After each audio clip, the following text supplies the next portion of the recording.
5點，因為我真係太肚餓，瞓唔着。我哋呢泰勒邦房俾大家睇。梳芙梨 cheesecake。我想講我行呢條樓梯行到有啲氣喘啊！救命！食完飯嘅肚腩，好誇張。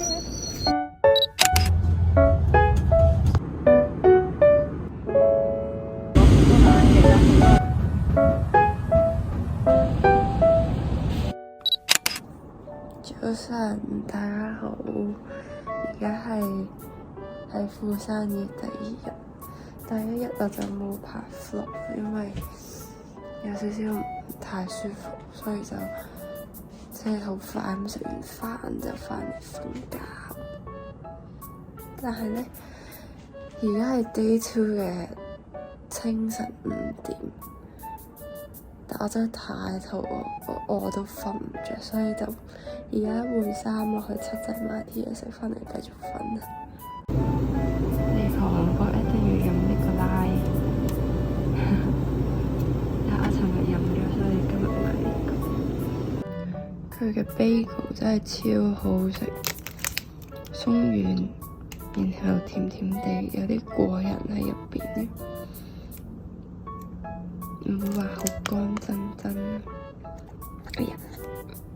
我今次係住海景房，俾大家睇下。哦、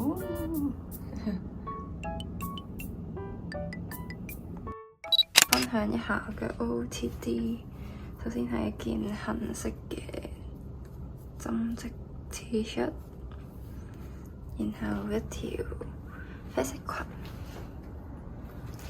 然後 shoulder bag， 呢個係馬天劍，就是這樣。仲有外套仔。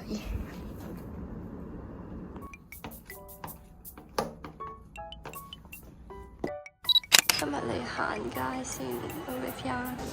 我淨係揀咗一個細細袋，因為我今次淨係帶咗20寸嘅篋啦。哎呀，好細物慾！而家先知原來韓國係有收好似消費稅嘅東西。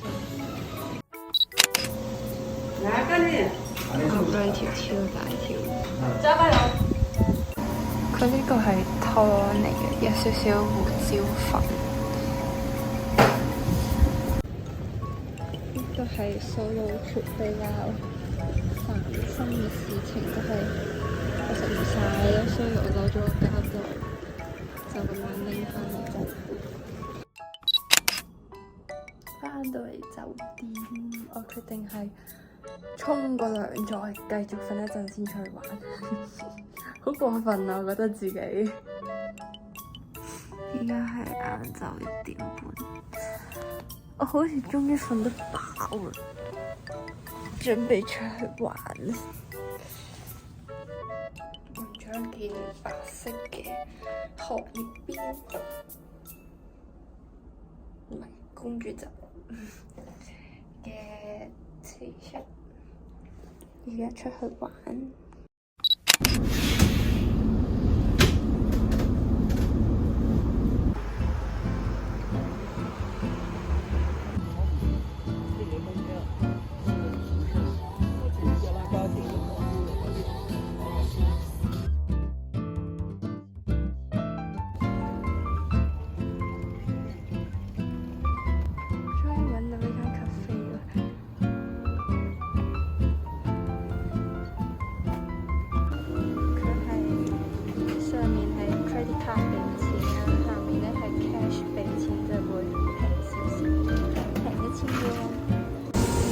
舒服咯！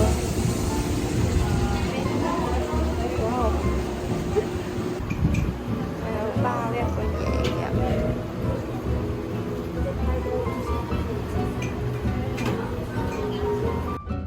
呢度確實有些少熱。要睇一個梳芙梨 cheesecake。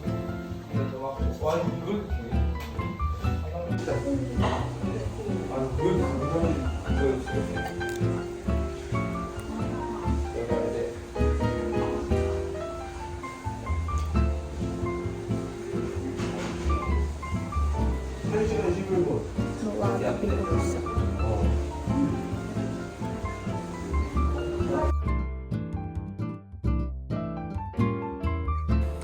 呢一間文創小店真係超級無敵可愛。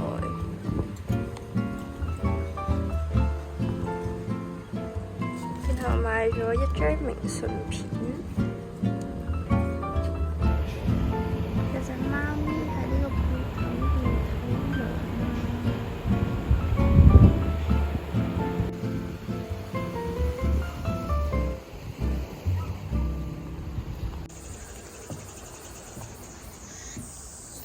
我想講我行呢條樓梯行到有啲氣喘啊！救命！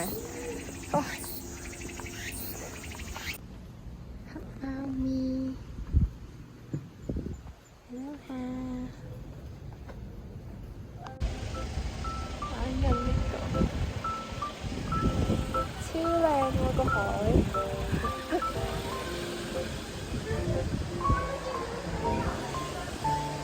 但係除咗海就咩都望唔到咯。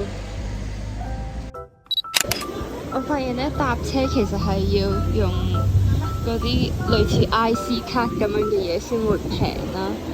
然後咧喺呢個觀光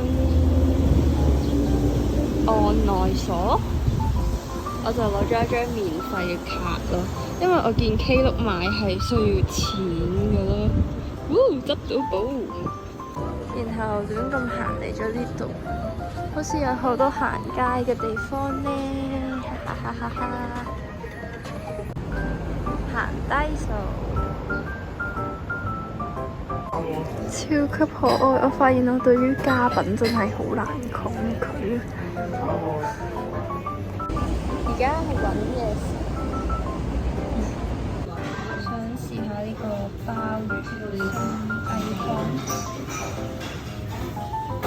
大概100零蚊港紙，我覺得可以接受。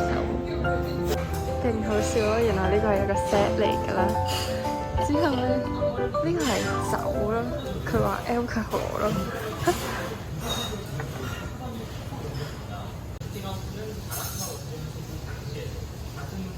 個姨姨勁好，因為見到好似唔係好加得掂，之後佢直接嚟幫我剪嗰個鮑魚啦，之後又幫我壓爛個人參雞。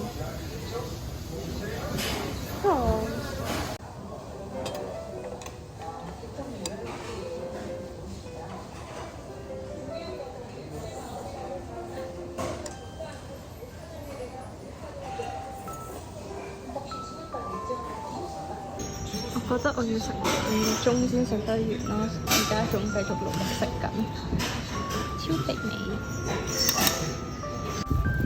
我而家俾大家睇下我個肚，食完飯嘅肚腩，好誇張。然後哎呀，都買咗飯後3個雙提子，翻到酒店。人生第一次 solo trip， 決定寄一張 postcard 俾自己。呢個係今日嗰個白錢灘文化村嗰度買嘅。本身喺餐廳嗰度食飯呢，啲人參酒我飲唔晒啦，然後我就攞個樽仔裝咗翻嚟酒店，諗住繼續飲咯。然後我覺得個提子唔係特別好食，有少少酸咯。然後我就攞咗啲人參酒放咗落去，然後攞嚟釀啦。之後我發現呢兩個加埋勁夾喎，係酸酸甜甜，之後個人參味又唔會話好攻到上鼻哥咁樣。我唔知，好難解釋，因為我對於酒唔係特別敏感啦，即係唔係特別好研究咁樣。但我發現呢個食法係幾有趣，佢哋係冇乜違和感嘅喎，我覺得很可以推介。